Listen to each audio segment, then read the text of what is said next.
Hello दोस्तों, दुनिया में तो हज़ारों खेल खेले जाते हैं, लेकिन हर एक खेल का एक अपना अंदाज़ है। अगर बात हम क्रिकेट की करें तो क्या ही कर सकते हैं। क्रिकेट का एक अपना ही अंदाज़, नियम कानून कायदे और भी बड़ी सारी चीज़ें हैं। और क्रिकेट में भी अगर हम स्पेसिफिक होकर बात करें तो T20 फॉर्मेट का तो कुछ कहना ही नहीं है। T20 फॉर्मेट का एक अलग फैन बेस है और उसे देखने वालों की संख्या भी बहुत ज़्यादा होती है। कारण यह है कि वो मैच बहुत ही कम समय में समाप्त हो जाता है। उसी का T20 फॉर्मेट आने के बाद एक मैच शुरू हुआ, एक लीग शुरू हुआ इंडिया में, जिसका एक बेहतरीन फैन बेस बना और उस लीग का नाम है Indian Premier League. Indian Premier League यानी IPL भारत में खेले जाने वाले एक प्रोफेशनल T20 क्रिकेट लीग है। इस लीग में अलग अलग शहरों से टीम पार्टिसिपेट करती है और यह लीग दुनिया के सबसे बड़ी खेलों में से एक है। IPL सबसे पहले 2008 में खेला गया था और तब से प्रत्येक साल इसका आयोजन होता है। हाँ, ये अलग बात है कि कोविड के दौर में इसके आयोजन नहीं हुए थे। IPL का फुल फॉर्म अगर हम अंग्रेजी में बात करें तो मैंने आपको पहले ही बताया कि इसका अंग्रेजी में फुल फॉर्म होता है इंडियन प्रीमियर लीग कहा जाता है। लेकिन अगर हम शुद्ध हिंदी की बात करें तो इसे भारतीय प्रधान संघ कहा जाता है। लेकिन IPL खेलने के लिए हमें BCCI से अनुमति लेना बेहद ही ज़रूरी होता है। अगर IPL का आयोजन भारत में हो रहा है या कहीं भी हो रहा है तो BCCI से उसका अनुमति लेना बेहद ही ज़रूरी होता है। IPL को हम लोग महाकुंभ कहते हैं, क्रिकेट का महाकुंभ कहते हैं। IPL को क्रिकेट का महाकुंभ या महापर्व भी कहा जाता है। यानी उस समय आपने एक ऐड भी देखा होगा IPL को लेकर कि ये है इंडिया का त्यौहार। IPL में भारत के अलावा कई देश के क्रिकेट खिलाड़ी पार्टिसिपेट करते हैं। इस खेल की शुरुआत अप्रैल से शुरू होता है और मई में ख़त्म हो जाता है। यह खेल पूरी एक महीने लगातार या एक महीने से ज़्यादा ही बोले मुझे लगता है 2 महीने लगातार खेला जाता है। IPL के दौरान क्रिकेट जगत में एक अलग ही भारत का रूप देखने को मिलता है और क्रिकेट का एक अलग ही फैन बेस उमड़ कर आता है। अगर हम IPL के इतिहास की बात करें तो IPL शुरू होने से पहले T20 क्रिकेट फेमस तो था, पर इस स्तर का फेमस नहीं था, क्योंकि लगातार 2 महीने तक T20 के मैच लगातार नहीं चलते रहते थे और उनमें सभी नए खिलाड़ियों को मौका भी नहीं मिलती थी। लेकिन IPL जब आया उसके बाद से एक समय था 2020 की क्रिकेट को विश्व के दिग्गज खिलाड़ी बहुत ज़्यादा पसंद नहीं करते थे। उस समय सभी खिलाड़ियों की दिलचस्पी टेस्ट क्रिकेट या वनडे क्रिकेट में हुआ करती थी। ज़्यादा से ज़्यादा, मैं ये नहीं कहता था कि नहीं पसंद करते थे, वो पसंद करते थे, पर उनकी ज़्यादा जो कोशिश होती थी कि वो वनडे खेले या टेस्ट क्रिकेट खेलें। तभी ICC ने एक फैसला लिया जिससे क्रिकेट की इतिहास की काया पलट हो गई और हम हर साल IPL देखते हैं। ICC ने 2007 में 2020 क्रिकेट में विश्व कप का ऐलान कर दिया और ज़्यादातर खिलाड़ी सोच में पड़ गए कि उन्हें विश्व कप में खेलना चाहिए, हिस्सा लेना चाहिए या नहीं।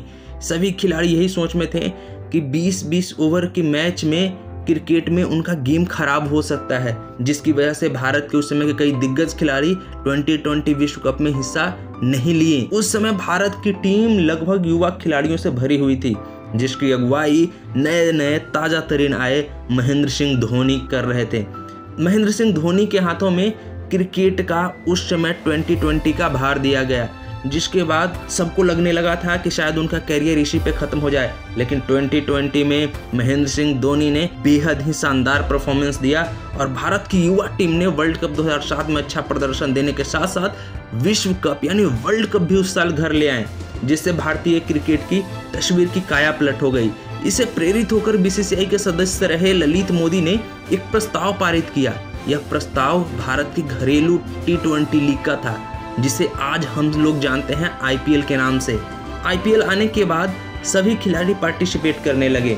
इसके बाद ही T20 मैचों का क्रिकेट की दुनिया में एक अलग वर्चस्व हो गया। भारतीय क्रिकेट कंट्रोल बोर्ड यानी हम BCCI की बात कर रहे हैं, तो भारतीय क्रिकेट कंट्रोल बोर्ड के द्वारा IPL का पहला टूर्नामेंट साल 2008 में खेला गया था। इसको स्पॉन्सर DLF के द्वारा किया गया था। DLF के पास 2012 तक IPL की स्पॉन्सरशिप थी। साल 2013 में IPL के स्पॉन्सरशिप पेप्सी के पास चली गई थी।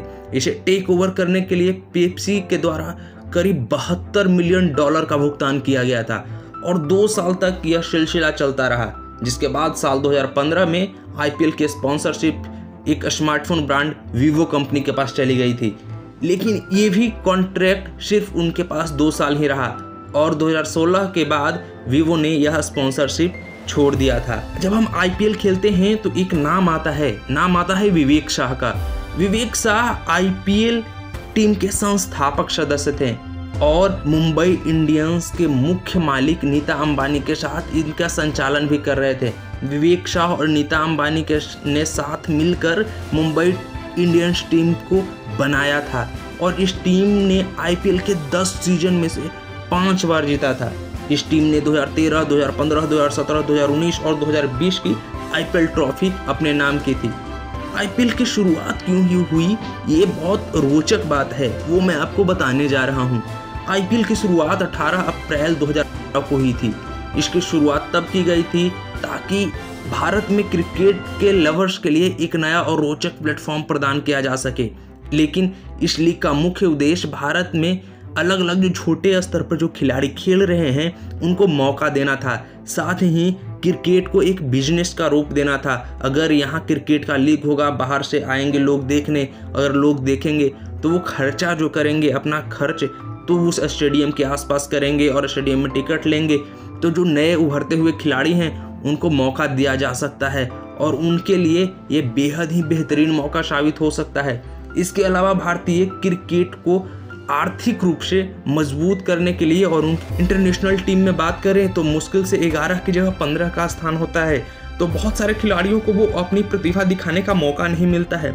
मतलब अच्छे तो सब हैं पर उसमें सिर्फ अच्छों से भी जो बहुत अच्छे हैं सिर्फ उन्हें ही मौका मिलता है। जब आईपीएल आई तो ऐसे कई खिलाड़ियों को उनका मौका दिखाने का अवसर मिला, साथ में उनके शोहरत मिली, अच्छी अच्छी सुविधाएं मिली और क्रिकेट कैरियर में भी उनका एक स्थान बनने लगा। आईपीएल अगर मैं कहूँ तो नए खिलाड़ियों के लिए बहुत ही शानदार होता है और नए खिलाड़ियों के लिए बहुत ही अच्छा होता है। नए नए क्रिकेट के खिलाड़ियों के कारण ही भारत अभी आईपीएल करवा पा रहा है और वो बाद में वैसे खिलाड़ी जो आईपीएल में खेलते हैं और उनकी पॉपुलैरिटी आईपीएल की वजह से अलग लेवल पे चली जाती है और उसके बाद वो आईपीएल में आके खेलते हैं। अगर हम बात करते हैं कि आईपीएल भारत के इकोनॉमिक कंडीशन को किस तरह से सुधार करता है, तो पहला है टीवी पर प्रचार प्रसार से। आईपीएल एक ऐसा माध्यम है जिस माध्यम से अलग अलग ब्रांड और उत्पादों की प्रचार की जाती है, अलग अलग जगह पे एडवर्टाइजमेंट किया जाता है, लोग करोड़ों की कमाई करते हैं उस जो एडवर्टाइजमेंट देता है, लोग उससे खरीदते हैं क्योंकि उस समय ऑडियंस इंगेजमेंट बहुत ज़्यादा होती है, जिसकी वजह से लोग काफ़ी उस समय ऐड को देखते हैं। हर एक ओवर के समाप्त होने के बाद ऐड चलती है जिसमें लोग उस ऐड को देखते हैं और उस सामान को खरीदते हैं। दूसरा, रोजगार के साधन इससे आते हैं। अगर आईपीएल होता है इंडिया में तो इससे कई तरह से रोजगार के साधन भी आते हैं, जैसे सुरक्षा, टिकट बिक्री हुई, स्कोर चेकिंग हुई, टीम प्रबंधन हो गया, एडवर्टाइजमेंट हो गया, इस तरह के कई तरह के और भी नियम आते हैं। साथ में भारत में आर्थिक विकास होता है क्योंकि यहाँ पैसों का निवेश होता है, पैसे अलग तरह से खर्च होते हैं और भी कई गतिविधियाँ होती है। जब क्रिकेट मैच होता है तो उसके अगल बगल कई तरह की गतिविधियाँ होती है जिसकी वजह से में पैसों की ज़रूरत होती है और वो पैसा भारत में खर्च होता है तो पैसों का सर्कुलेशन भी होते रहता है। ये सब कुछ पॉजिटिव पॉइंट्स हैं आईपीएल के।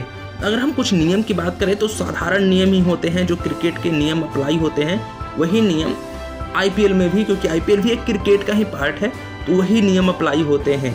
जैसे एक टीम में 11 खिलाड़ियाँ होते हैं, एक टीम मैदान पर बल्लेबाजी करती है, दूसरी गेंदबाजी करती है और हर टीम में को 20 ओवर खेलने का मौका मिलता है। जानते हैं कि एक गेंदबाज एक ओवर में 6 गेंद फेंक सकता है और इस तरह के कई जो साधारण जो नियम होते हैं वही नियम होते रहते हैं। लेकिन इस बार की आईपीएल में 2023 के आईपीएल में थोड़े बहुत बदलाव किए गए हैं जो हर साल नहीं रहते हैं। उसमें एक पहला बदलाव है इम्पैक्ट प्लेयर का। आईपीएल 2023 का सबसे महत्वपूर्ण इम्पैक्ट प्लेयर नियम है, इसे लेकर सभी जगह चर्चा भी हुई है।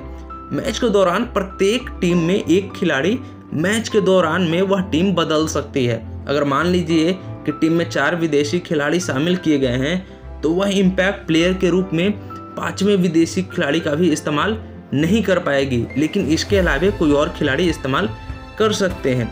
टॉस जब हो जाती है उसके बाद प्लेइंग 11 का भी आप चयन कर सकते हैं, उसके बाद आपको उनका नाम बताना होता है। साथ ही इस बार जो सबसे एक बेहतरीन बदलाव आया है कि वाइड और नो बॉल के लिए भी DRS होगा। पहले LBW और भी चीज़ों के लिए शुरू किया गया था, लेकिन अब वाइड या नो बॉल है, अगर उसमें आपको डाउट है तो आप DRS ले सकते हैं और यह खास करके अंतिम के ओवरों में बहुत ही कारगर साबित हुई है। साथ में अनफेयर मूवमेंट पर डेड बॉल का प्रावधान लाया गया है कि अगर कोई खिलाड़ी अगर बॉल आने से पहले ही अगर वो अलग अलग मूवमेंट कर रहा है या वैसा मूवमेंट जो सहज नहीं है, तो वैसे में बॉल जो होगी वो डेड बॉल करार दी जाएगी। साथ ही अगर स्लो ओवर रन रेट है तो इसमें कुछ सजा दी जाएगी। अगर हम आईपीएल के संक्षिप्त इतिहास की बात करें तो आईपीएल का पहला सीजन मैंने जैसे बताया कि 2008 में आयोजित किया गया।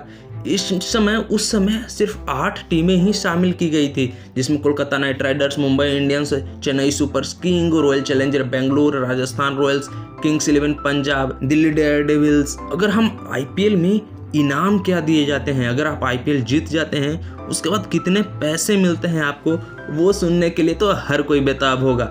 आईपीएल में इनाम की टीम को अलग आधार पर हस्तांतरण की जाती है, यानी उनके पास भेजा जाता है। जीते हुए टीम को एक बड़ी राशि इनाम के रूप में दिया जाता है।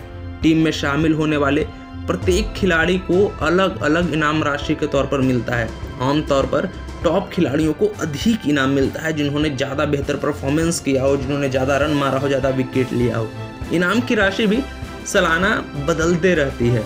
आईपीएल 2022 में जीतने वाली टीम को 20 करोड़ रुपए का इनाम मिला था, जबकि रनर अप टीम को जो उनसे हार गई थी उसे 12.5 करोड़ रुपए का इनाम दिया गया था। इसके अलावा खिलाड़ियों को खेलने के आधार पर अलग अलग इनाम मिलते हैं, जैसे सबसे ज़्यादा छक्के लगाने वाले खिलाड़ी को अलग इनाम, सबसे ज़्यादा विकेट लेने वाले को अलग इनाम, सबसे ज़्यादा रन बनाने वाले को अलग इनाम, यानी man of the match, golden bat, golden ball इत्यादि। और साथ ही पर्पल कैप और ऑरेंज कैप का भी एक चलन आया है। पर्पल कैप और ऑरेंज कैप क्या होता है कि हर साल जब मैच खत्म होती है तो उसके बाद देखा जाता है कि कौन से खिलाड़ी ने सबसे अधिक रन बनाए हैं और कौन से खिलाड़ी ने सबसे अधिक विकेट लिए हैं। इसे लेकर भी क्रिकेट से प्यार करने वाले लोगों के बीच जानने की काफ़ी उत्सुकता रहती है, लालसा रहती है।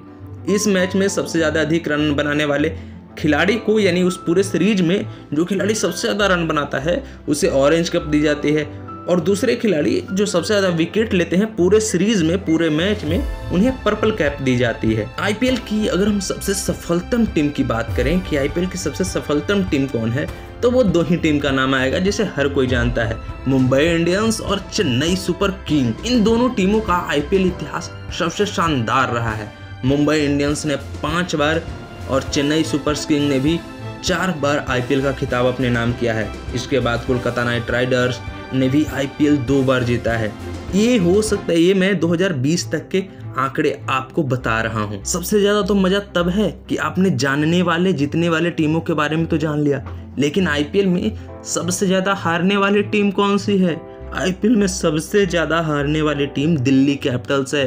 वो अब तक आईपीएल में 115 मैच खेल चुके हैं, जिसमें से उन लोगों ने 65 मैच हारे हैं। वहीं अगर आईपीएल के सबसे सफल कप्तान की हम बात करें, तो अगर सबसे सफल कप्तान की बात की जाए तो वो 2 ही व्यक्ति आ सकता है, या तो मुंबई इंडियंस का कप्तान हम कह लें या महेंद्र सिंह धोनी का कप्तान कह लें।